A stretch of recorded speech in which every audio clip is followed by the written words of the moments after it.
نحمده ونستعينه ونستغفره ونؤمن به ونتوكل عليه ونعوذ بالله من شرور أنفسنا ومن سيئات أعمالنا من يهده الله فلا مضل له ومن يضلله فلا هادي له ونشهد أن لا إله إلا الله وحده لا شريك له ونشهد أن سيدنا ونبينا ومولانا محمدا عبده ورسوله أرسله بالحق بشيرا ونذيرا وداعيا إلى الله بإذنه وسراجا منيرا صلى الله تعالى عليه وعلى آله وأصحابه وسلم تسليما كثيرا كثيرا أما بعد فأعوذ بالله من الشيطان الرجيم بسم الله الرحمن الرحيم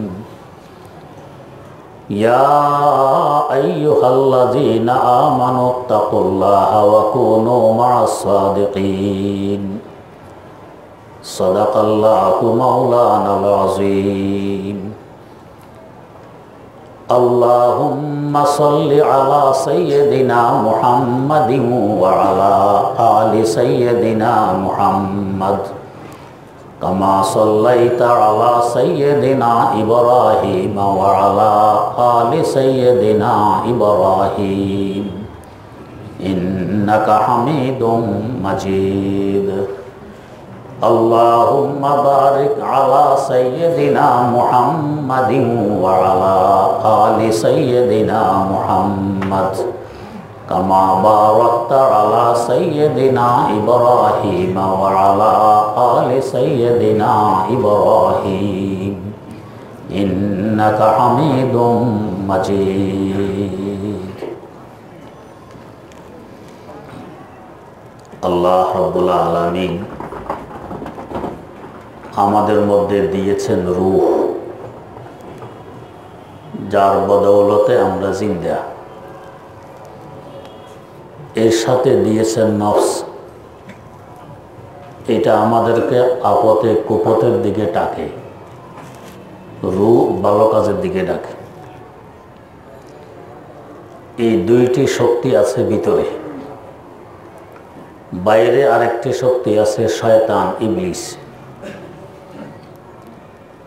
নফস সবসময় চায় রূহকে আমি আমার অধীনে রেখে দিই, যাতে শয়তান যখনই চেষ্টা করে সাড়া দিলে শয়তান জয়যুক্ত হতে পারে। এটা নফসের কাজ। রূহ চায় নফসকে দুর্বল করে রাখতে, তার অধীনে রাখতে। যখন কোনো আল্লাহওয়ালা সৎ কাজের দিকে ডাকে, যাতে ওই দিকে সহজে সাড়া দিতে পারে। দুইটার দিক আমাদের মধ্যে রয়ে গেছে। এই দুইটার দিক থাকার কারণেই ফেরেশতা আর মানুষের মধ্যে ব্যবধান। ফেরেশতাদের মধ্যে নফস নেই, খারাপ কাজের দিকে ডাকবে এমন কেউ নেই, এমন কিছু তাদের ভিতরে নেই। যে ফেরেশতাকে আল্লাহ পাক যে দায়িত্ব দিয়ে রেখেছেন, এই দায়িত্বের বাইরে উনি আর কিছু করেন না। এই দায়িত্বেই তার কাজ, চাইলেও পারবেন না, যেহেতু খারাপ কাজের দিকে ডাকার কেউ নেই। আর আমাদের খারাপ কাজের দিকে ডাকারও আছে, ভালো কাজের দিকে ডাকারও আছে। ভালো কাজ করতে হলে খারাপ কাজের দিকে ডাকার যে শক্তি, তার সাথে যুদ্ধ করে আমাকে ভালো কাজের দিকে আসতে হবে। এই যুদ্ধের কারণে যদি আমি খারাপ কাজের দিকে যে ডাকে নফস, তাকে পরাজিত করে যদি রূহের ডাকে সাড়া দিতে পারি, আমার মূল্য তখন ফেরেশতা থেকেও বেড়ে যায়। আর যদি খোদা না করুক উল্টা দিকেই গেলাম, নফসের ডাকে সাড়া দিলাম, তো ফেরেশতা দূরের কথা, মানুষ দূরের কথা, নিকৃষ্টতম মাখলুক শয়তান থেকেও আমি আরো নিকৃষ্ট। আজ মালায়েকে বাহরাদারি ওয়াজ বাহায়েম নিজহাম বগজারাজ হেজে বাহায়েম কেজ মালায়েকে বগজারি।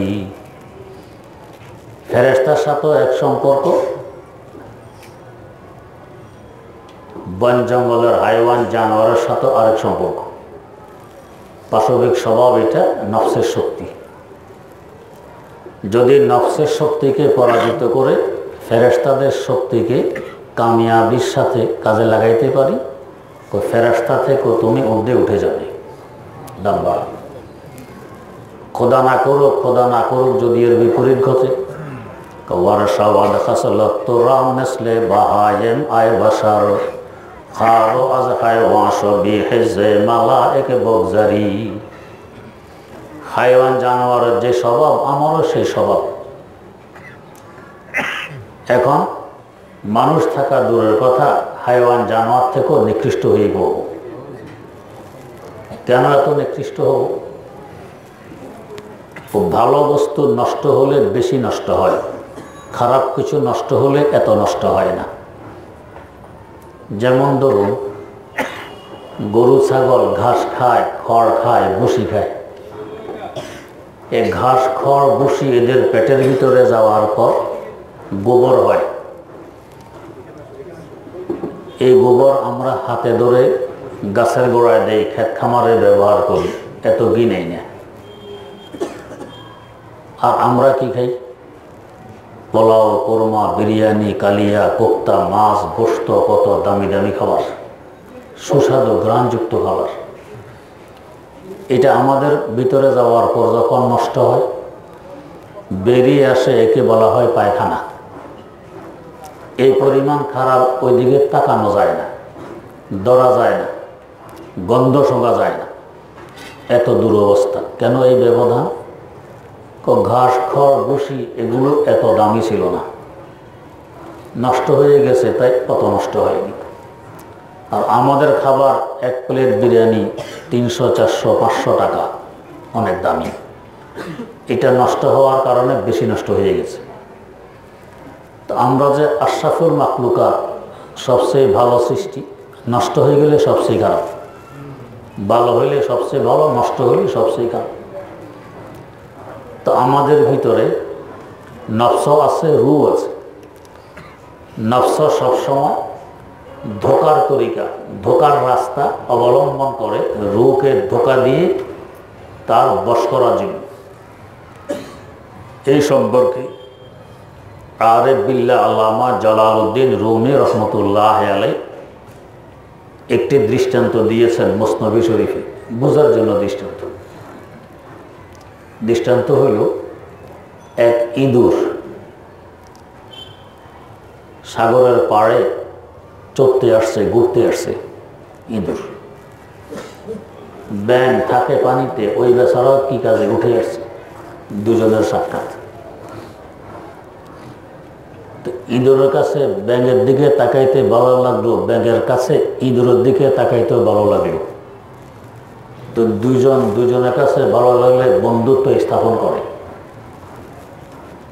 আমার দৃষ্টিতে তুমি অনেক ভালো, হে বলে আমার দৃষ্টিতে তুমি অনেক ভালো।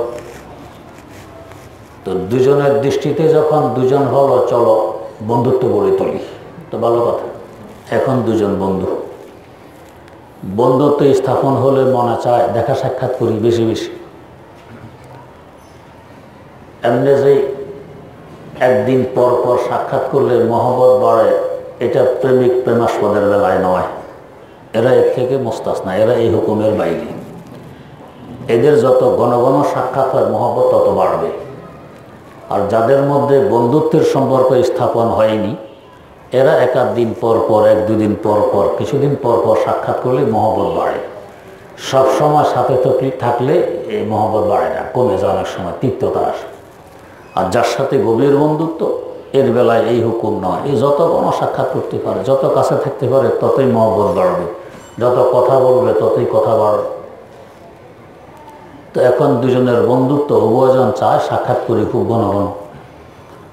তো এক সময় ইন্দুর সাগরের পাড়ে আসে, ব্যাঙে উঠে আসে, দেখা সাক্ষাৎ হয়। দেখা সাক্ষাতে কথাবার্তা তো শেষ নেই। তো যাদের মধ্যে মহব্বতের সম্পর্ক, এরা কথা আরম্ভ করলে কথা শেষ হয় না।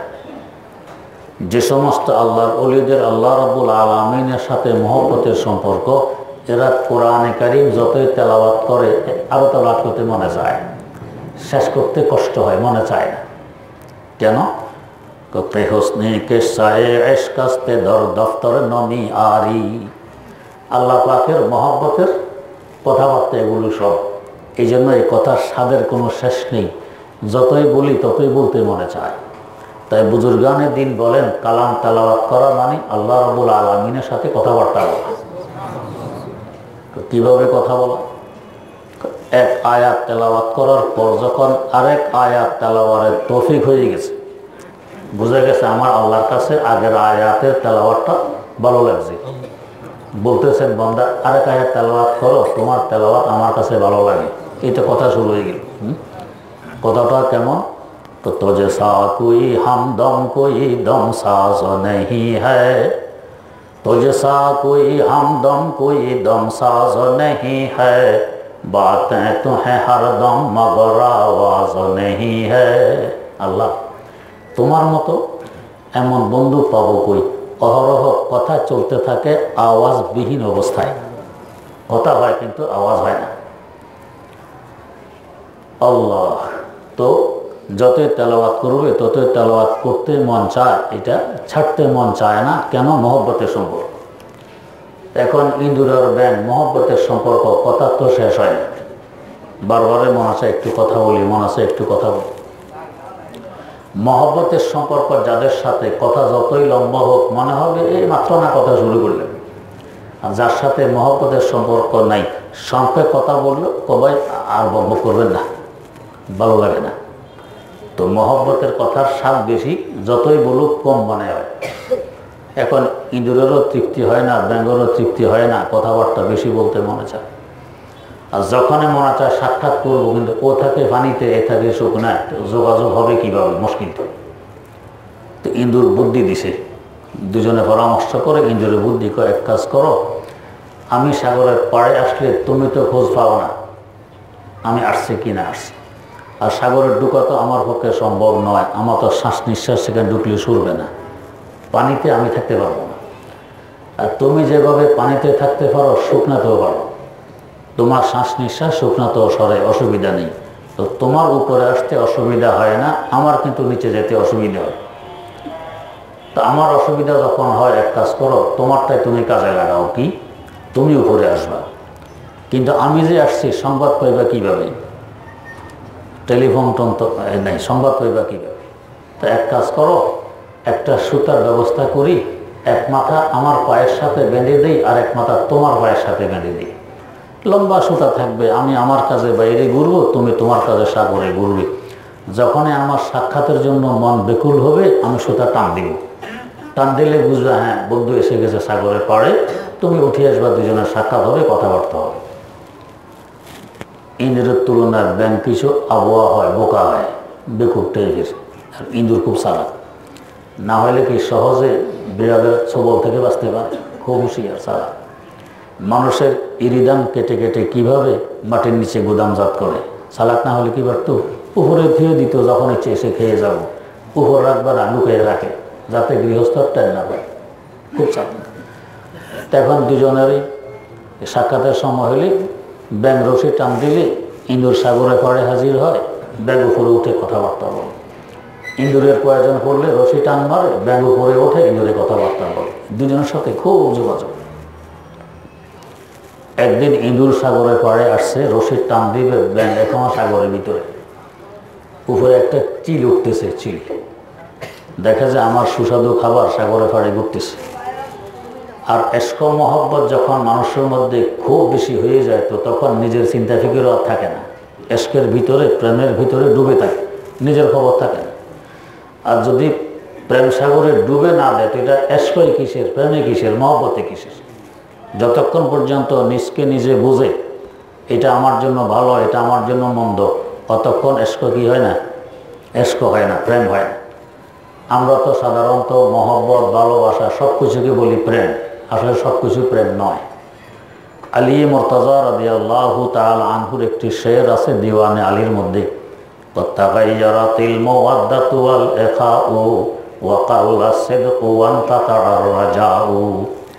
এই মাওয়াদ্দাত শব্দের ব্যাখ্যার মধ্যে আছে যখন দুজনের মধ্যে একটু ভালো লাগা শুরু হয়, আপনি কোথাও যাচ্ছেন, আরেক বেটা আপনার পাশে বসা, দুজনের কিছু কথাবার্তা ভালোই লাগলো, মিষ্টি কথা, কোমল কথা, আকর্ষণীয় কথা। আপনি আপনার গন্তব্যে পৌঁছে গেছেন, ও ওর গন্তব্যে চলে গেছে। মাঝে মধ্যেই ওর কথা মনে পড়ে, লোকটা ভালো ছিল, কথাবার্তা বড় মিষ্টি, বড় আকর্ষণীয়, বড় কোমল মধুর কথা, মাঝে মধ্যে মনে পড়ে, ভালো লাগে মনে পড়লে। এই অবস্থাকে আরবি ভাষায় বলে হাওয়া। হাওয়া, হাওয়ার অনুবাদ আমরা বাংলায় ভালোবাসা দিয়ে করি। অন্য কোনো শব্দ বাংলায় নেই যে হাওয়ার সঠিক অনুবাদ করতে পারে।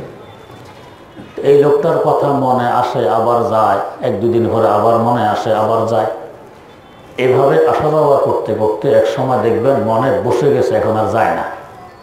ওই লোকটার কথা মনে বসে গেছে, এখন আর যায় না। এই যখন মনে বসে যায়, এই অবস্থাকে আরবিতে বলে মোয়াদ্দত। মোয়াদ্দতের অনুবাদ আমরা বাংলায় ভালোবাসা দিয়ে করি, অন্য কোনো শব্দ নেই, তাই বাধ্য হয়ে ভালোবাসা শব্দ দিয়ে করি। এর কথা মনে বসে থাকতে থাকতে থাকতে থাকতে এক সময় এমন হয় যে এখন ওকে ছাড়া আর আপনাকে ছাড়া তৃতীয় কিছু বোঝেন না। এখন সামনে আপনি আছেন আর ও আছে, তৃতীয় কিছু নেই। এই অবস্থা যখন হয়, এই অবস্থাকে আরবিতে বলে মহব্বত। মহব্বত শব্দের অনুবাদ আমরা করি ভালোবাসা দিই, আর কোনো শব্দ নেই তো কী করব। এই অবস্থা অন্তরে থাকতে থাকতে থাকতে থাকতে এক সময় এমন হয় আপনি আপনাকেও ভুলে গেছেন। এখন আপনার দৃষ্টিতে আপনিও আর ধরা পড়েন না, নজরে আসে না, শুধু ওই নজরে আসে, সবসময় ওই থাকে, আর কিছু নেই। এই অবস্থাকে আরবিতে বলে ইশক, বাংলায় বলি প্রেম। এইটারও আমরা ভালোবাসা। তাহলে ইশক হলো শেষ পর্যায়ে, যখন নিজকে নিজে ভুলে যাই, শুধু প্রেমাস্পদ সামনে থাকে, আর কিছু থাকে না, এটাকে বলে ইশক। এর অনুবাদ বাংলায় বলে প্রেম। এখান থেকে একটা কথা বুঝতে পারি, আমরা যে এখন আশেকে রাসূল, কত মানুষের দাবি আমি আশেকে রাসূল, এদিকে মাথায় কিন্তু টুপি টাপি নেই, মুখের মধ্যে রাসূলের চিহ্ন টিহ্ন নেই, হ্যাঁ, নামাজ কালাম আল্লাহ মাফ করুক, পড়া টড়া নাই, এমনি আমি আশেকে রাসূল। দাড়ির কথা বললে হুজুর এখনও তো জোয়ান মানুষ, একটু বুড়া হয়ে লই, দাড়ি রাখলে একটু বুড়া বুড়া ভাব আসে, কেমন কেমন লাগে। তার মানে এখনও আমি আমাকে দেখতেছি, আমার নজরে আমি আসি। তা আশেক কীভাবে হইলেন? আশেক হলে, প্রেমিক হলে তো আমাকে বলতে হবে। আমাকে যখন বলতে পারলাম না, এখন আমি আশেক হতে পারি নাই, মুখে দাবি করা এটা মুনাফিকি। আসলে বলতে পারি না, কাজ একরকম, দাবি আরেক রকম। কাজে আর দাবি, কথা আর কাজে মিল না খাইলে এটাকে নেফাক বলে। যারা এরকম করে, কথা কাজে মিল থাকে না, এদেরকে বলে মুনাফিক। তো দাবি করলাম আশেকের রাসূল, আসলে মিল নেই। এই জন্য আল্লাহ কলি বলছিলেন তাআসির রাসূল ওয়া আনতা তুযহিরু হুব্বাহু হাযা আমরি ফিল ফিআলি বাদিউ। সবসময় রাসূলের নাফরমানিতে লিপ্ত আর দাবি করো আমি রাসূলের আশেক আর প্রেমিক। এটা তো বড় আশ্চর্য কথা। কারণ ইন্নাল মুহিব্বা লিমান ইউহিব্বু মুতিউ, যে যাকে ভালোবাসে সে তার অনুকরণ করে, করতে বাধ্য হয়। তো যদি রাসূলের ভালোবাসা আমার অন্তরে থাকতো, তাহলে অনুকরণও বাইরে দিয়ে দেখা যেত। দাবি করে ভিতরে ভালোবাসা আছে, বাইরে অনুকরণ নেই, আমার দাবি আর কাজে মিল নেই, ভিতর বাহির এক নয়, এটাকে বলে নেফাক।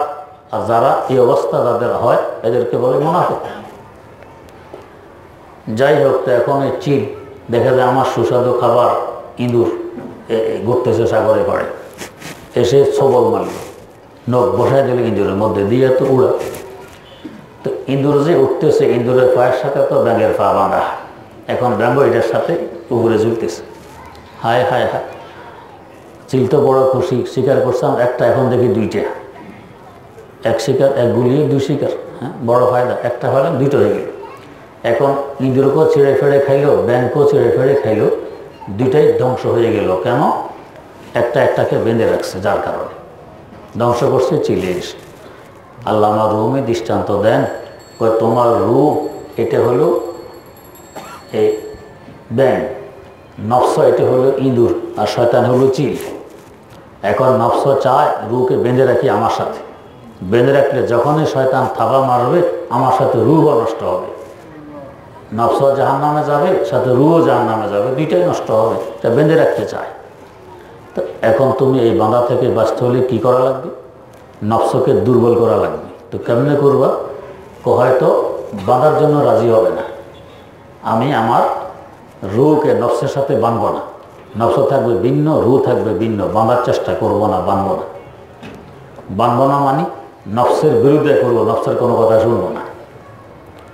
যেমন আপনারা শুনেছেন যে হযরত নিজামউদ্দিন আউলিয়া রাহিমাহুল্লাহু তাআলা অসুস্থ, ওষুধ কাজ করে না। সাথী সঙ্গীরা পরামর্শ দিল, হুজুর অমুক জায়গায় একজন সন্ন্যাসী আছে, সে তাওয়াজ্জু দিলে রোগ ভালো হয়, ওষুধ সেবন করা লাগে না, তা আপনাকে ওর কাছে নিয়ে যাই, তাওয়াজ্জু দিবে, তা আপনি সুস্থ হবেন। হযরত রাজি হলেন না নিতে। কিন্তু অসুস্থতা বাড়তে বাড়তে এই পরিমাণ বাড়ছে, হোঁশ ঠিক রাখতে পারলেন না, বেহুশ হয়ে গেছেন। এই সুযোগে সাথী সঙ্গীরা নিয়ে গেছে সন্ন্যাসীর কাছে। সন্ন্যাসী পাশে এসে তাওয়াজ্জু দিতে আরম্ভ করে। তাওয়াজ্জু দিতে দিতে এক পর্যায়ে হুজুর সুস্থ হয়ে উঠে বসে যান। আশ্চর্য ব্যাপার, যেখানে ওষুধ কোনো কাজ করলো না, এক সন্ন্যাসী মুশরিকের তাওয়াজ্জুতে রোগ ভালো হয়ে গেল। হুজুর জিজ্ঞেস করলেন, বেটা তুমি এই গুণ কিভাবে অর্জন করেছো? তাওয়াজ্জু দিলে রোগ ভালো হয়। হুজুর এক কাজের বিনিময়ে। কি এক কাজ? নফসের বিরোধিতা করা। নফস যা বলে এর কথা শুনি না, তার মানে রুহকে নফস থেকে ভিন্ন রাখে, বিরোধিতা করা, নফসের কথা শুনি না। এর বরকতে ভগবান আমাকে এই গুণে গুণান্বিত করেছেন, আমি তাওয়াজ্জু দিলে রোগ ভালো হয়। তো হযরত এখন বললেন যে দেখো, ইসলাম গ্রহণ করতে তোমার নফস বলে? কয় না, বলে না। তো সকল কাজ নফসের বিরোধিতা করে এই গুণে গুণান্বিত হয়েছ, এটা রেখে দিয়েছো কেন? এটা বিরোধিতা করে দেখো তুমি আরো কত বড় গুণে গুণান্বিত হইতে পারো। এখন যেন সন্ন্যাসীর অন্তর বলতেছে, জাযাকাল্লাহকে চশম আম্বাজ কর দি, মোরাবা জানে যা হামরাজ কর দি, মোরাবা জানে যা হামরাজ কর দি। ও আল্লাহ পাক আপনাকে উত্তম প্রতিদান দান করুন। আপনি তো আমার দিব্য চক্ষু খুলে দিলেন। এখন তো আমি দেখতেছি কি হক আর কি বাতিল, সব পরিষ্কার দেখতেছি। এখন আমি দেখতেছি আপনি হক, আপনার দিন হক, আপনার খোদা হক, রাসূল হক, কিতাব হক, সব হক। তো আমি তো ছিলাম বাতিলের উপরে, জাহান্নামের কিনারায়। আপনি আমাকে হক দেখায় জান্নাতের কিনারায় নিয়ে আসছেন। আর যদি একটা ধাক্কা দেন তো জান্নাতে ঢুকতে পারি। হুজুর বুঝে এসে গেছে। এখনই পড়ে নিচ্ছি, আশহাদু আল্লা ইলাহা ইল্লাল্লাহ ওয়া আশহাদু আন্না মুহাম্মাদান আবদুহু ওয়া রাসূলুহু। এখন রূহ আর নফস বাঁধা আছে, সাথে এক আল্লাহর ওলি টান দিছে। নফস কুলাইতে পারে নাই, এখন আল্লাহর ওলির টানের সাথে ওইদিকে চলে গেছে। তো হয়তো নফসের বিরোধিতা করে নফসর আর রূহকে বাঁধব না, ভিন্ন রাখবো বিরোধিতার মাধ্যমে। আর যদি নফস বেঁধে হয়তো ঠিক আছে বাঁধব, আরেক আল্লাহর ওলির সাথে সম্পর্ক গড়ে তুলব, তাহলে আল্লাহর ওলির টান দিলে নফসের টানে কুলাইতে পারবে না, ওলির টানে রূহের সাথে নফস হেদিকে যাবে, নফস ঠিক হয়ে যাবে। এটাকে বলে নফসকে দুশ্মন করা। আল্লামা রুমি রহমতুল্লাহ আলাইহি মুসনাবিতে লিখছেন, নফসে না তোমার কষতে ইল্লা জিল্লি পীর, দামানে সাহেব দিলারা সক্তগীর, দামানে সাহেব দিলারা সক্তগীর। নফসকে আপনি পরাজিত করতে পারবেন না ইল্লা জিল্লি পীর, একজন পথ প্রদর্শক আল্লাহওয়ালার ছায়া যাওয়া ছাড়া। দামানে সাহেব দিলারা দস্তগীর, তো একজন আল্লাহওয়ালার হাত ধরুন, আল্লাহওয়ালা টানবে, তা আপনি ওইদিকে চলবেন।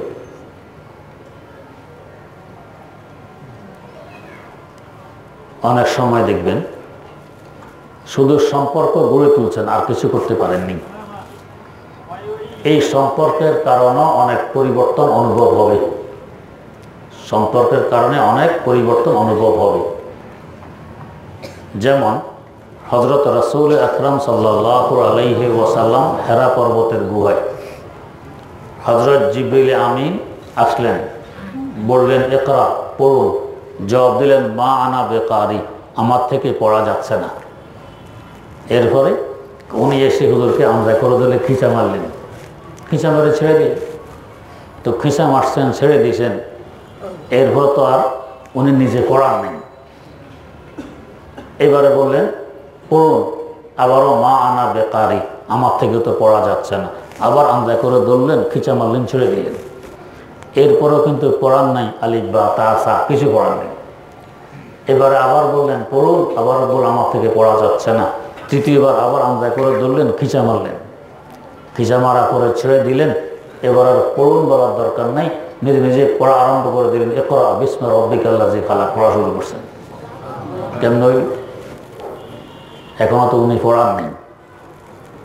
ওই যে একটা সম্পর্ক হয়ে গেছে সিনার সাথে সিনার, রক্তে দাঁড়ি সিনারা বা সিনা এ, রক্তে চোঁবা আয়নারা বা আয়না এ। একটা আয়না সূর্যের দিকে তুলে ধরছেন। সূর্যের মধ্যে যে তাপ দেখেন আয়নার মধ্যে থেকে, সেই তাপ অনুভব হবে যদি আয়নার প্রকাশটা আপনার চেহারায় পড়ে। আচ্ছা, এই আয়নার সাথে আরেক আয়না ধরছেন, ওটার প্রকাশ আরেক জায়গায় পড়ছে, সেখানেও সেই তাপ অনুভব হবে। ওটার সাথে আরেক আয়না ধরছেন, এটার প্রকাশ যেখানে পড়ছে এখানে গরম অনুভব হবে। এমনকি অনেকগুলো আয়নার প্রকাশ যদি একসাথে শুকনো পাতার মধ্যে ফেলেন তা আগুন ধরে যায়। কি প্রভাব চিন্তা করুন।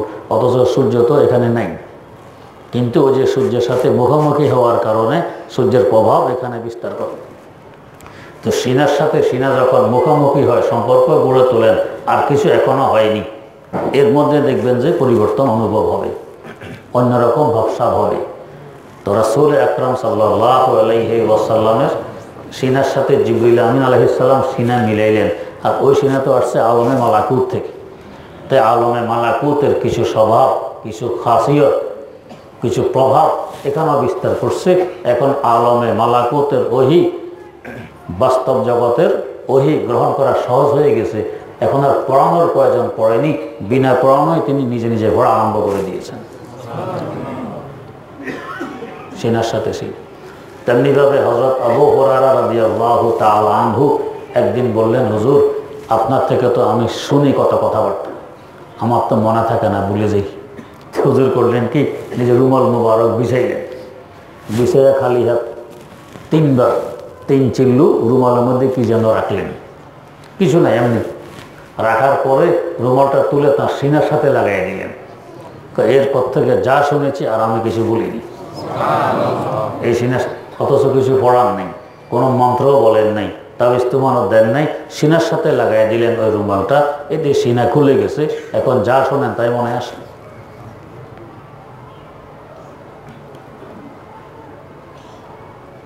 হযরত খাজা বাকি বিল্লাহ রাহিমাহুল্লাহ, শাইখ আহমদ সারহিন্দি মুজাদ্দিদে আল ফিসানি রহমতুল্লাহ আলাইহির পীর।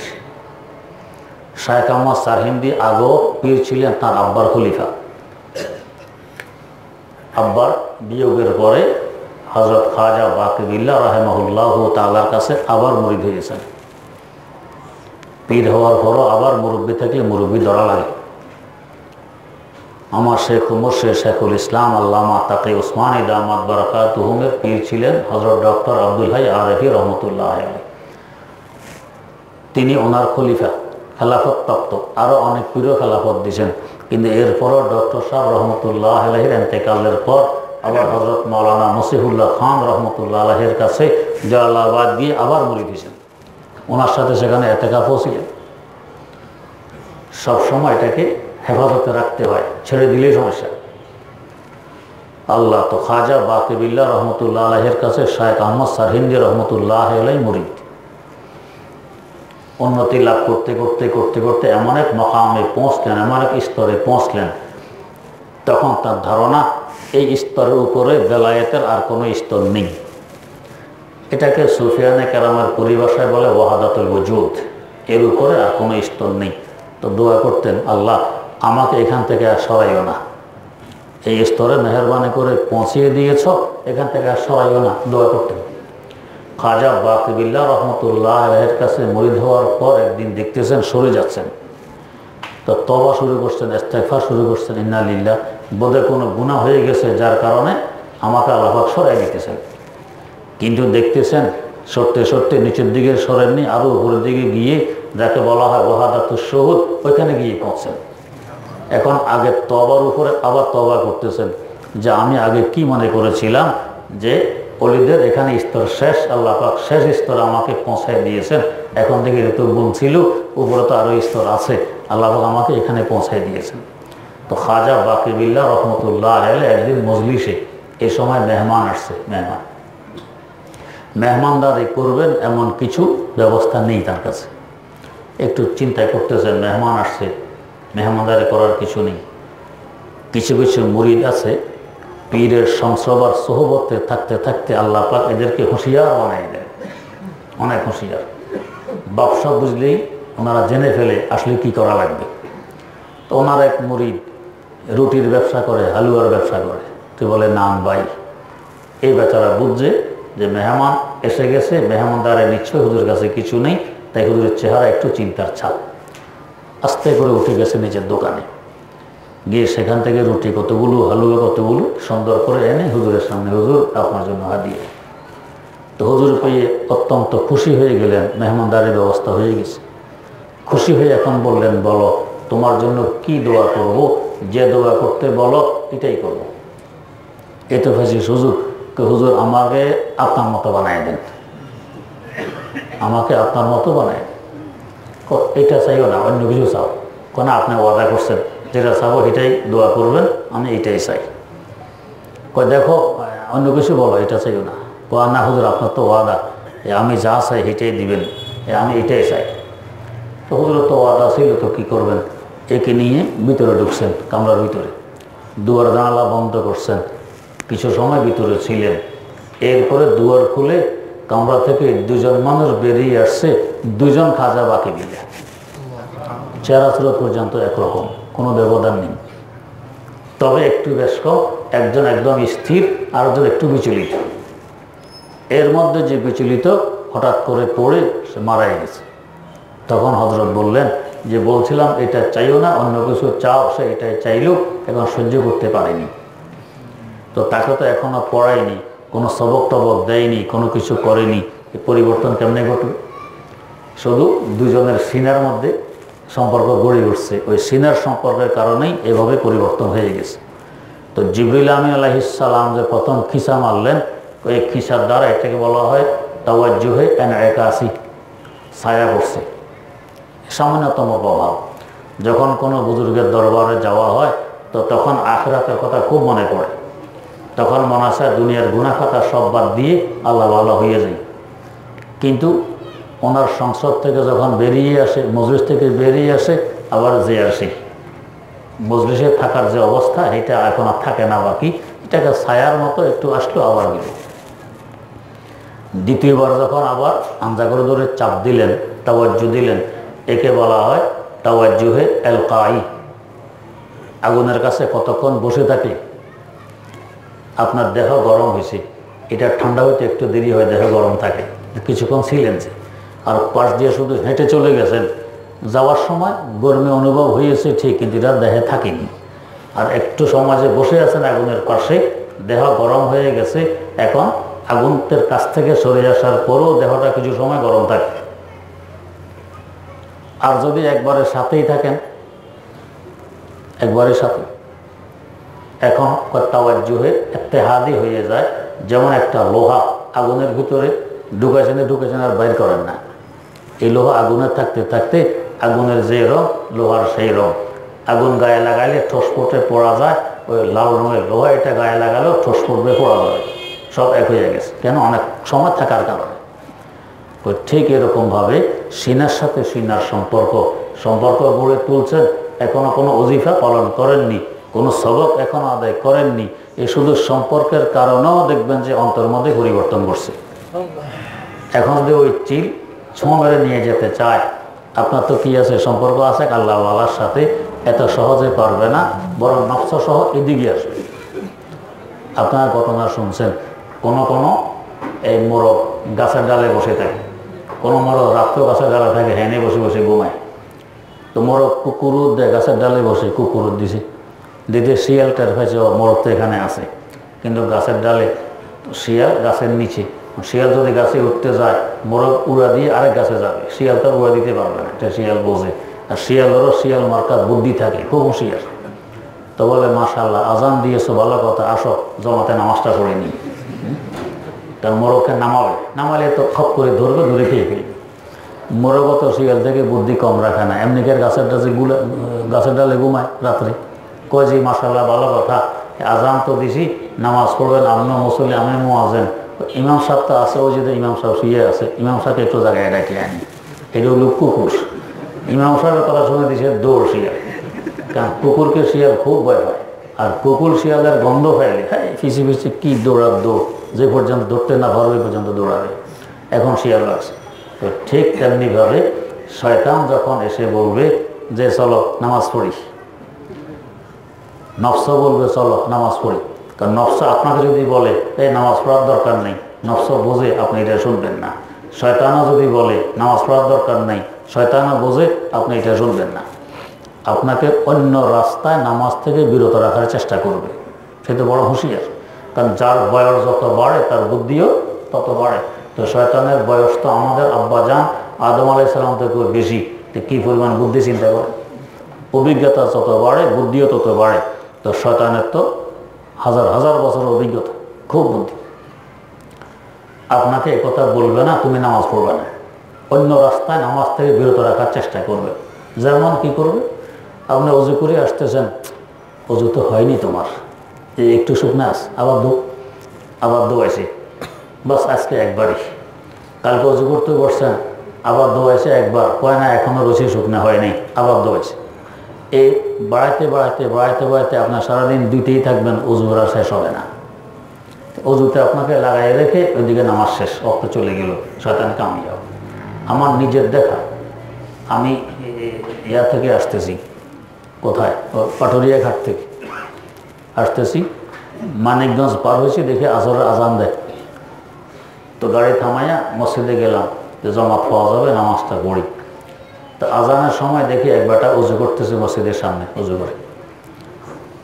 এরপর আজানের 15 মিনিট পরেও জমাত দাঁড়ায়, জমাতে তো কমসে কম 10 মিনিট যায়, পরে দোয়া কালাম আরও অন্তত 15 মিনিট। আধা ঘন্টা পরে বেরিয়ে এসে দেখি এই বেটা এখনও উজু করে। অর্ধেক গোসল হয়ে গেছে, সারা শরীর ভিজেতে ভিজেতে অর্ধেক গোসল হয়ে গেছে, উজু করে। আমি তো বুঝছি একবারে খবর উনি কয় যে উনি সারাদিন শুধু উজু করে, ওনার উজু হয় না। উজু করে উজু হয় এমনি, কিন্তু দাঁড়িয়ে আছে, টুপি আছে, পাঞ্জাবি আছে, 800 নামাজ পড়তে, কিন্তু শয়তান অজুতে লাগাইয়া রাখছে, নামাজ থেকে বিরত রেখা দিল, পড়তে পারবো না, শয়তান কামিয়াব। তো অন্য রাস্তায় শয়তান আসবে। তো যেমন শিয়াল অন্য রাস্তায় আসছে, এই মুরগি দাঁড়া, তোকে খাইতে আসছি, তাইলে মুরগি দাঁড়াইতো, এই জন্য অন্য রাস্তায় কি আসো নামাজটা পড়ে নি, আজান যখন দিছে। তো মুরগি হুঁশিয়ার, ইমাম সাহেবকে ডেকে আনি, তারপরে নামাজ হবে।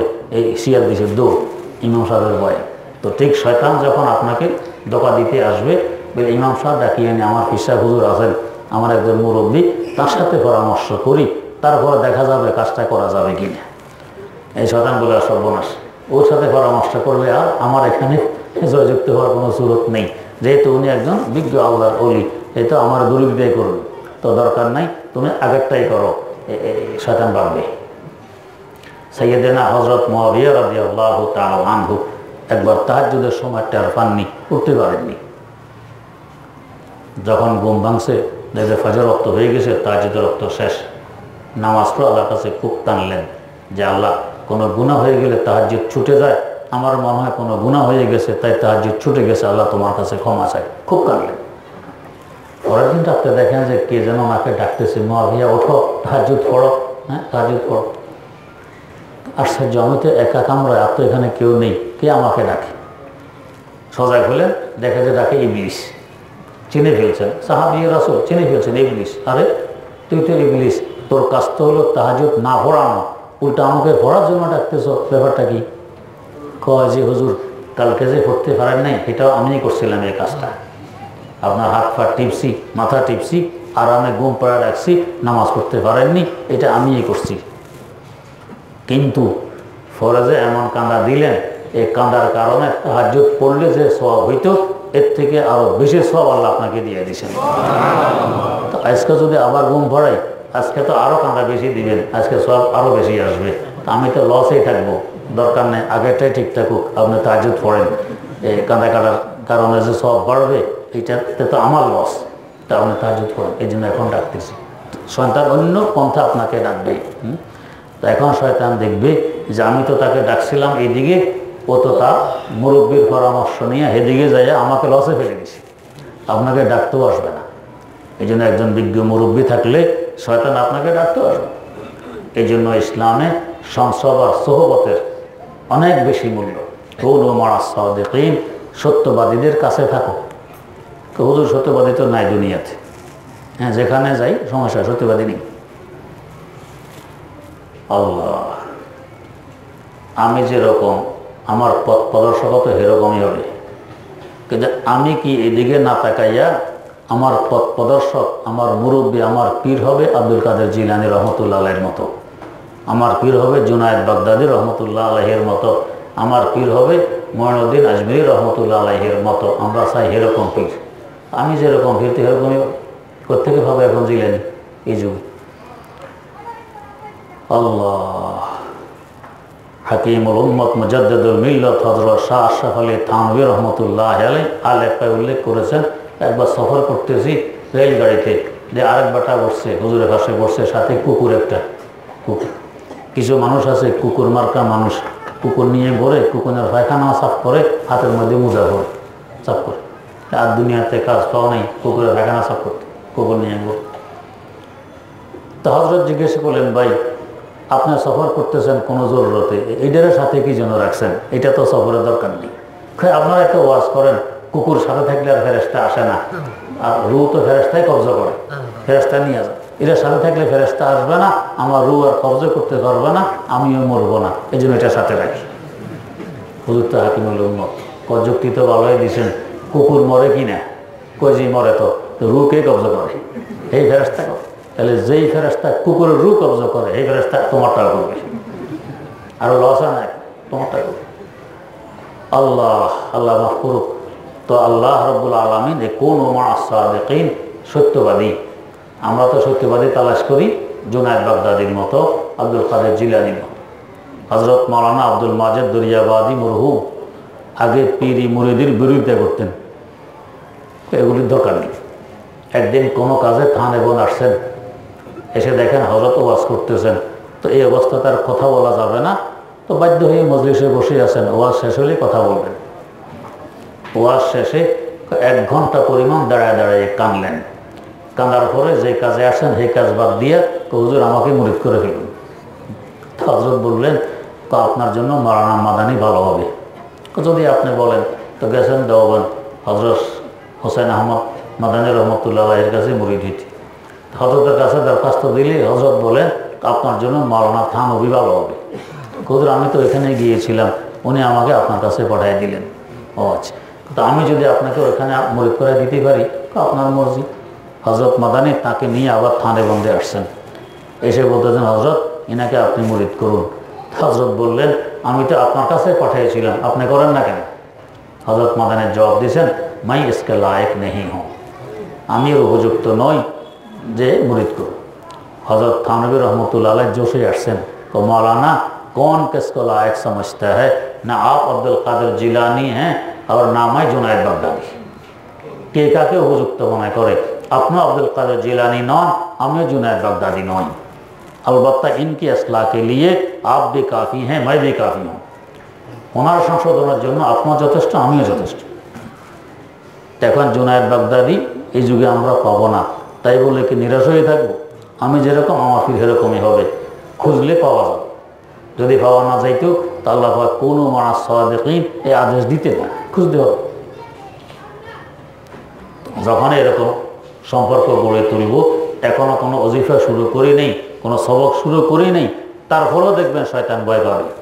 যেহেতু এখানে পরামর্শ চাইলে তো উল্টা ইমাম সাহেবের ভয়ে শিয়াল ভাগবে, তো উল্টা শয়তান আরও ভাগবে, যেহেতু ওইখানে যাবে। আল্লাহ রাব্বুল আলামিন আমাদেরকে সহি বোঝার, সহি আমল করার তৌফিক দান করুন। সুবহানাল্লাহি ওয়া বিহামদিহি, সুবহানাকাল্লাহুম্মা ওয়া বিহামদিক, আশহাদু আল্লা ইলাহা ইল্লা আনতা আস্তাগফিরুকা ওয়া আতুবু ইলাইক। আলহামদুলিল্লাহি রাব্বিল আলামিন ওয়াসসালাতু ওয়াসসালামু আলা সাইয়্যিদিনা মুহাম্মাদিন ওয়া আলা আলিহি ওয়া আসহাবিহি আজমাইন রব্বানা আতিনা ফিদ দুনিয়া হাসানাতাও ওয়া ফিল আখিরাতি হাসানাতাও ওয়া কিনা আযাবান নার ربنا ظلمنا أنفسنا وإن لم تغفر لنا وترحمنا لنكونن من الخاسرين رب ارحمهما كما ربياني صغيرا اللهم نور قلوبنا بنور معرفتك اللهم نور قلوبنا بنور معرفتك اللهم أعنا على ذكرك وشكرك وحسن عبادتك وعلى تلاوة كلامك آناء الليل وأطراف النهار واجعله لنا إماما ونورا وحجة يا رب العالمين الله জিন্দেগীর সমস্ত গুনাহগুলো ক্ষমা করে দিন, বেশি বেশি নেকি কামাই করার তৌফিক দিন, আমাদের কলবকে আপনার মহব্বত দিয়ে ভরপুর করে দেন। আয় আল্লাহ, শয়তানি ধোঁকা থেকে আমাদের হেফাজত ফরমান। আল্লাহ, ফিতনা ফাসাদের জমানা আমরা বড় কুদরতিভাবে আমাদের হাত ধরে ধরে আমাদেরকে সিরাতে মুস্তাকিমের উপর অটল রাখুন। আল্লাহ, কুদরতিভাবে আমাদের হাত ধরে ধরে সিরাতে মুস্তাকিমের উপর অটল রাখুন। আয় আল্লাহ, মেহেরবানি করে আমাদেরকে আপনার বানাই নিন, আপনি আমাদের হয়ে যান। মেহেরবানি করে আমাদেরকে আপনার বানাই নিন, আপনি আমাদের হয়ে যান। আল্লাহ, বিনা হিসাবে আমাদেরকে জান্নাতুল ফেরদাউসের মালিক বানাইয়ে দেন। মনের সকল জায়েজ আশা আকাঙ্ক্ষাগুলোকে পূরণ করে দেন। জীবনের সমস্ত ন্যাক দোয়াগুলোকে কবুল করে নেন। সুবহানা রাব্বিকা রাব্বিল ইজ্জাতি আম্মা ইয়াসিফুন ওয়া সালামুন আলাল মুরসালিন ওয়ালহামদুলিল্লাহি রাব্বিল আলামিন।